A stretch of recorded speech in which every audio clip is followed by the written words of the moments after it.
مقرر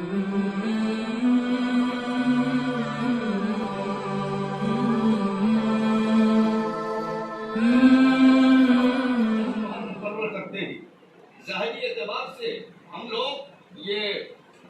گواہ اول اور گواہ ثانی ہم بناتے ہیں، کیونکہ نبی پاک صلی اللہ علیہ وسلم نے اس طریقے کو اپنایا ہے، اس لیے یہ سنت ہے۔ لیکن حقیقت یہی ہے، اللہ نے قرآن پاک کے اندر ارشاد فرمایا وَخَلَقْنَاكُمْ أَزْوَاجًا، ہم نے جوڑا جوڑا پیدا کیا ہے۔ ماں کے پیٹ میں جب بچہ ہوتا ہے یا بچی ہوتی ہے تو اللہ رب العالمین اس کے جوڑے کو مقرر فرما دیتے ہیں۔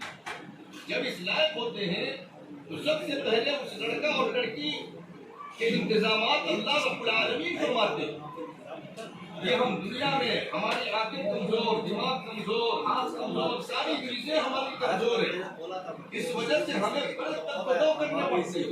بڑی محنتیں کرنی پڑتی ہے تلاش کرنے میں، لیکن اللہ کو پتا ہوتا ہے یہ چیزیں کیسے خبر ملی۔ یہ چیزیں وہاں سے خبر ملتی ہے کہ فاطمہ الزہرا رضی اللہ تعالی عنہ جو بنت رسول ہے، ہم سبھی واقف ہیں کتنی چہیتی بیٹی تھی۔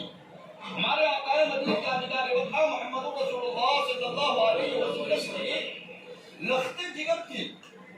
آیا ہے روایتوں کے اندر کہ جب وہ جوانی کے دہلیز پہ پہنچی تو لوگ رشتے لے کر آتے تھے، پیغام لے کر آتے تھے۔